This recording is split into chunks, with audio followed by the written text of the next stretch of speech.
क्या मौसम अब पहले जैसे नहीं रहा? कभी कई दिनों तक सूखा तो कभी सिर्फ 2 घंटे में रिकॉर्ड बारिश। नागपुर में बदले हुए बारिश के पैटर्न को लेकर चिंता बढ़ गई है। मुख्यमंत्री देवेंद्र फडणवीस ने भी इस मुद्दे पर ध्यान आकर्षित किया है। विशेषज्ञों के मुताबिक पहले जो बारिश पूरे महीने में धीरे धीरे होती थी, वही अब कुछ घंटों में भारी बारिश दर्ज की जा रही है। कई इलाके में 2 घंटे के भीतर 110 मिमी तक बारिश होने की घटनाएं सामने आई है, जिसके बाद लंबे समय तक बारिश रुक जाती है। हवामान विशेषज्ञों का मानना है कि बढ़ता तापमान, प्रदूषण, तेजी से हो रहा शहरीकरण और जंगलों की कटाई इस बदलाव के प्रमुख कारण हैं। अधिक गर्मी के कारण वातावरण में नमी बढ़ती है, जिससे कम समय में अत्यधिक बारिश होती है।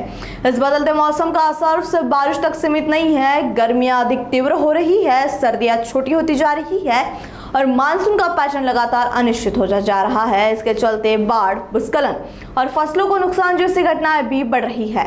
विशेषज्ञों का मानना है कि जलवायु परिवर्तन अब भविष्य की चेतावनी नहीं, बल्कि वर्तमान की वास्तविकता बन चुका है। ऐसे में पर्यावरण संरक्षण और सतत विकास को प्राथमिकता देना समय की सबसे बड़ी जरूरत है। वेदर इव्हेंट्स मात्र सगळे चिंताजनक आहेत। आपण बघतोय पालघरला आपण बघितलं, नागपूरला आपण बघितलं, मध्ये रायगड जिल्ह्यात आपण बघितलं, नाशिकला आपण बघितलं की 15 दिवसाचा, महिन्याभराचा पाऊस हा एका दिवसात येऊन राहिलेला आणि त्याच्यामुळे त्याची इंटेन्सिटी इतकी आहे की आपल्या त्याला ड्रेन करण्याच्या नॅचरल सिस्टीम्स देखील त्या ठिकाणी इतक्या प्रभावी नाहीत की ज्या महिन्याभराचा पाऊस जर 1 दिवसात आणि 1.5 दिवसात आला तर त्यातनं अनेक फ्लॅश फ्लड जे आहेत ते तयार होत आहेत। त्यामुळे याचाही थोडा विचार हा भविष्याच्या दृष्टीने करावा लागेल। गेल्या 20 वर्षापासून संपूर्ण भारतामध्ये हवामान बदलाची सुरुवात झालेली आहे आणि गेल्या दशकापासून हवामान बदल प्रचंड मोठ्या प्रमाणामध्ये याची वाढ झालेली आहे।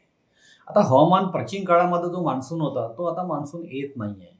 म्हणजे खरं तर मान्सूनची ही सुरुवात गेल्या 20 वर्षापासून झाली आहे की तो आता वीक झालेला आहे मान्सून आहे आणि नैऋत्य वारे जे आहे ते आपल्याकडे फार उशिरा येतात आणि आपल्याकडे बंगालच्या खाडी आणि अरबी समुद्राकडून पाऊस आपल्याकडे येतो आणि या 2 ठिकाणच्या या येणाऱ्या पावसामुळे कदाचित भारताला एक चांगला फायदा झाला आहे। अन्यथा अल निनो जेव्हा जेव्हा येतो तेव्हा तेव्हा तो पाऊस एकदम कमी करतो आणि दुष्काळ पडतो।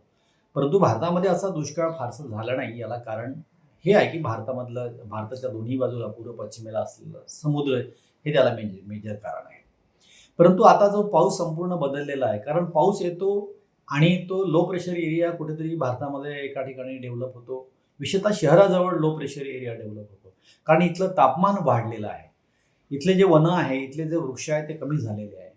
भारतामधलं वृक्षाचं प्रमाण आहे हे कमी झालेलं आहे।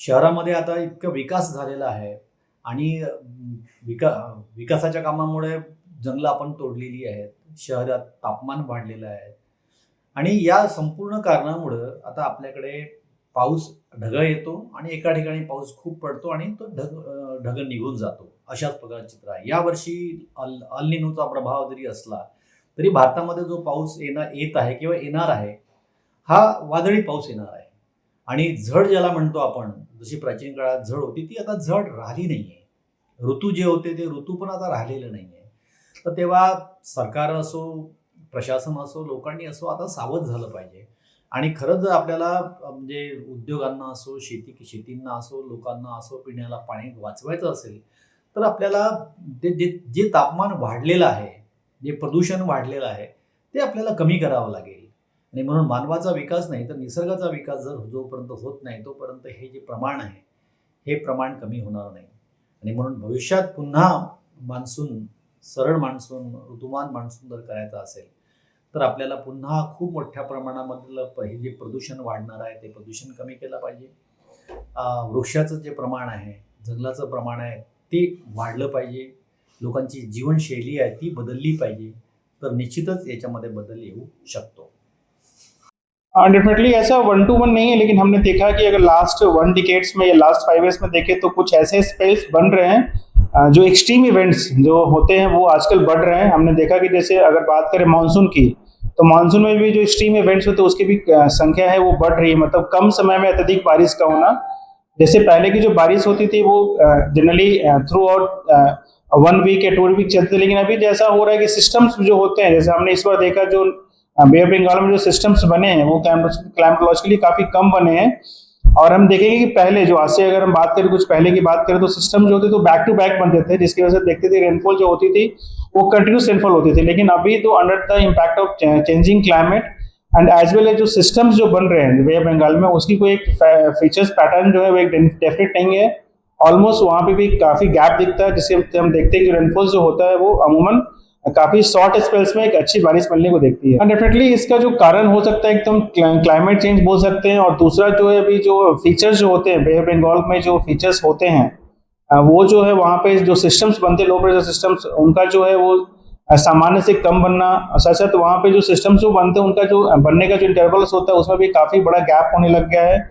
और सिस्टम की जो मूवमेंट होती है, उसका जो लैंड इंटरेक्शंस होते हैं, सिस्टम जब भी बे में बनने के बाद लैंड से इंटरेक्ट करती है तो उसका एक डेफिनेट पैटर्न्स होता है, जिसमें हम देखते हैं कि अर्बन हीट आइलैंड्स का भी रोल प्ले होता है। और जो टोपोग्राफी और ओरोग्राफी जो होती है उसका भी एक बड़ा पैटर्न होता है। तो अभी जो अर्बनाइजेशन हो रहे हैं या डिफॉरेस्टेशन जो हो रहे हैं, तो इसका भी जो है इम्पैक्ट जो है हम रेनफॉल पे देख रहे हैं। और इसके जो है आने वाले फ्यूचर्स में हम देखेंगे कि जो एक्सट्रीम इवेंट्स की जो घटनाएं वो काफी अधिक बढ़ सकती है।